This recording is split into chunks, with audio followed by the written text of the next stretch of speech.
오늘은 여러분들하고 좀 더 특별한 얘기 좀 나눠볼까 해요. 지금 시기가 새로운 학기 시즌이잖아요. 3월, 4월. 특히 이제 유치원을 끝나고 정말 초등 입학하는 친구들, 초등학교 끝나고 중등으로 입학하는 친구들, 또 중학교가 끝나고 고등학교로 입학하는 친구들, 이 시기가 또 있고요. 또 뭐 1학년에서 2학년으로 넘어가는 친구들, 2학년에서 3학년으로 넘어가는 친구들, 이렇게 어쨌든 어떤 단계를 넘어서서 또 새로운 분위기와 새로운 친구들과 이렇게 생활하는 3월, 4월 이 시기가 어머님들도 그렇고 또 우리 학생들도 그렇고 굉장히 어떤 면에서는 예민하기도 하고 어쩌면 매일매일이 조금 신경 쓰이기도 하고 또 학교 가는 게 좀 두렵기도 하고 또 오늘은 어떤 친구하고 얘기를 좀 나눠야 되나 그런 부담감 느끼기도 하고, 네, 부모님과 학생들 또는 아이들이 전부 다 약간은 예민한 시기가 3, 4월이 아닌가 싶어요. 맞습니다. 우리 어른들도 다 성장한 우리 어른들도 이사를 가면은 거기서 또 어떤 사람들 만나지? 또 어떻게 이웃을 잘 사귀지? 이런 걱정이 있잖아요. 그런데 아이들은 또 오죽이나 더 하겠어요. 근데 이제 유난히 또 유치원 생활에서 초등학교로 넘어가는 그 시기는 분위기가 굉장히 달라지잖아요. 유치원의 모습하고 초등학교의 반의 모습은 많이 차이가 나죠.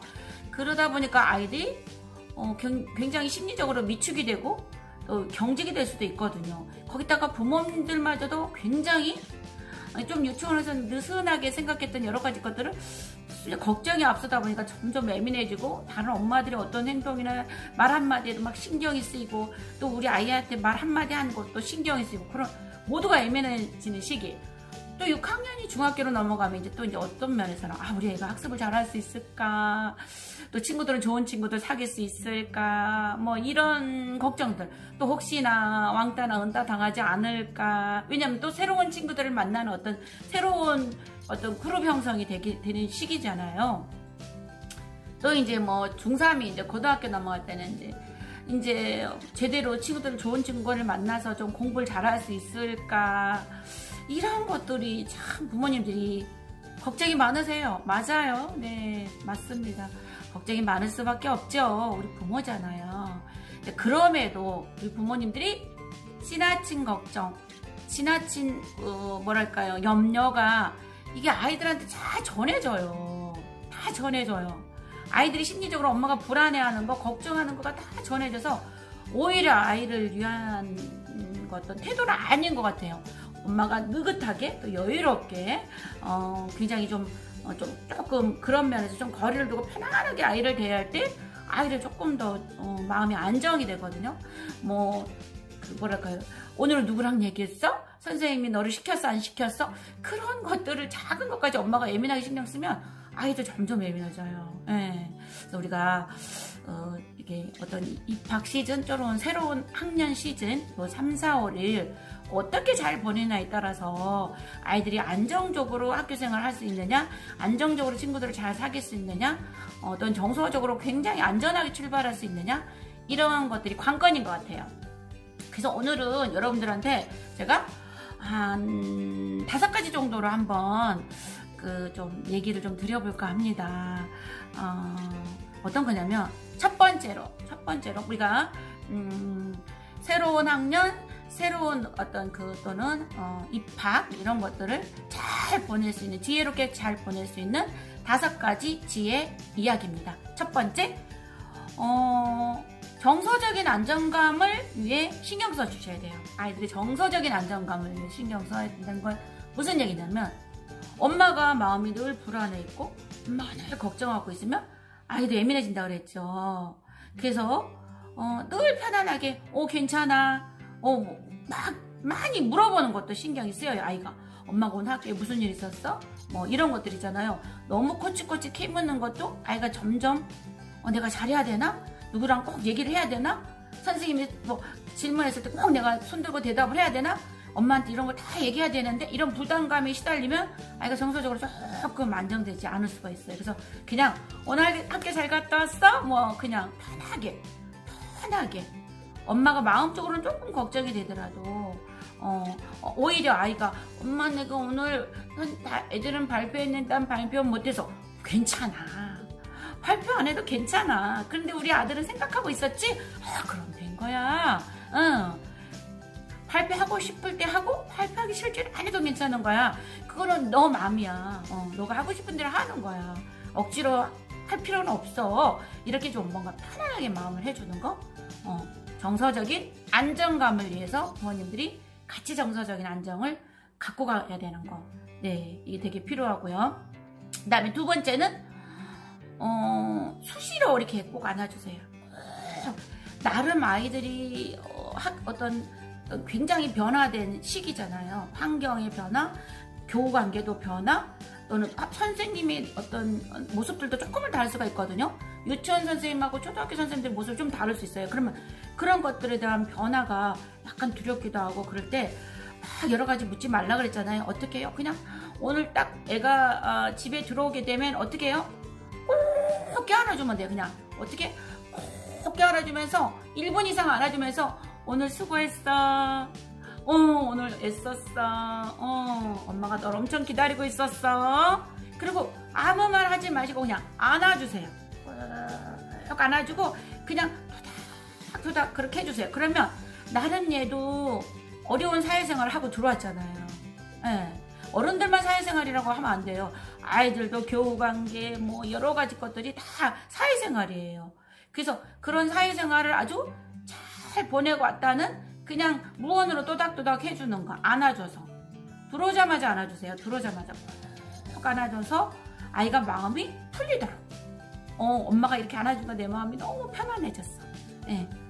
이게 너무너무 중요해요. 그 한 번으로 아이는 오늘 하루 피로를 다 내려놓을 수가 있어요. 그래서 1분 시간 내는 거 어렵지 않잖아요. 꼭 안아주기. 그 다음에 그 세 번째는 아이가 뭐 초등 저학년이나 이렇게 된다면은 그림책 같은 걸로 그냥 편안하게 아이한테 직접 뭘 물어보지 말고 그림책을 갖고 그 그림책을 통해서 뭐 친구 관계도 뭐 어땠는지 아니면 뭐 학교 생활이 좀 어땠는지 아이의 어떤 생활에 대해서 그냥 간접적인 질문들이 있잖아요. 그 책 내용을 통해서 이 친구는 학교에서 친구들이랑 지내는 게 너무 불편하나 봐. 이런 친구들도 있네. 근데 너는 괜찮아? 라고 간접 질문인 거죠. 이 책을 통해서, 책 주인공을 통해서 이렇게 간접적인 질문을 하면 애도 불편하지 않고 자기도 모르게 책을 통해서 맞아 엄마 뭐 블라블라블라 이렇게 얘기하거든요. 다 큰 아이들도 그래요. 그러니까 직접 물어보는 게 아니고 책을 주인공을 통한 어떤 내용을 통해서 자기 얘기를 꺼내는 게 너무 자연스럽고 편하게 약간 막 질문을 체근당하지 않는 느낌으로 그래서 아이들의 상황들을 조심스럽게 들어보는 거예요. 그걸 통해서 조심스럽게 책을 통해서 근데 이제 조금 초등학교 고학년이나 중학생들 이런 경우는 뭐 그림책으로 하거나 그러기가 쉽지 않다면 그냥 편하게 앉아서 밥 먹을 때 그냥 일상의 대화처럼 하는 거죠. 그래 오늘 요즘 힘들지 학교생활 요즘 조금 어때? 뭐 친구들 관계들은 다 어떤 거 같아? 뭐 그냥 뭐 이런 거 있잖아요. 엄마가 중학교 때 막 입학해서 그 1학년 시작됐을 때는 참 어려웠어. 엄마 친구 사귀는 게 쉽지가 않더라. 그럼에도 나중에 결국은 좋은 친구들 몇 명하고 참 단짝으로 지냈는데 엄마 지금도 그 아줌마 알잖아. 그 아줌마 그 이모 그래 그 이모가 중학교 때 1학년 친구야. 이런 식으로 일상의 대화처럼 그냥 엄마의 어린 시절, 엄마의 중학교 시절, 뭐 고등학교 시절 뭐 이렇게 내 이야기를 통해서 아이도 슬쩍 끼어들어와서 얘기할 수 있도록 일상의 대화, 일상의 하부르타 또는 아이가 조금 우울하거나 아니면 좀 뭔가 좀 표정이 달랐을 때는 그냥 편안하게 아들, 우리 딸 오늘 왜 이렇게 표정이 좀 그래? 뭐 이런 거 편안하게 물어보시는 거 슬쩍슬쩍 너무 다그치듯이 묻지 말고 슬쩍슬쩍 물어보는 거 되게 중요합니다. 네. 그 다음에 이제 네 번째죠. 칭찬을 아끼지 말아야 돼. 칭찬을 아끼지 마라. 뭐 엄마 오늘 내가 이랬어. 그러면 다른 애들은 어땠어? 이게 아니에요. 그렇게 했어. 우리 아들이 우리 딸이 이렇게 했어.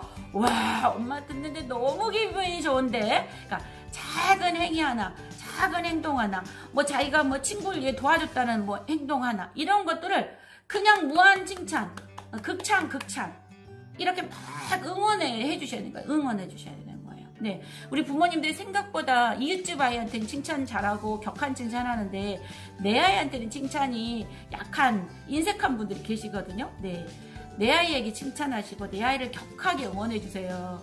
이렇게 작은 일에 학기 초나 학년 초에 정말 작은 일에 엄청 응원해 주는 부모가 굉장히 지혜로운 부모죠.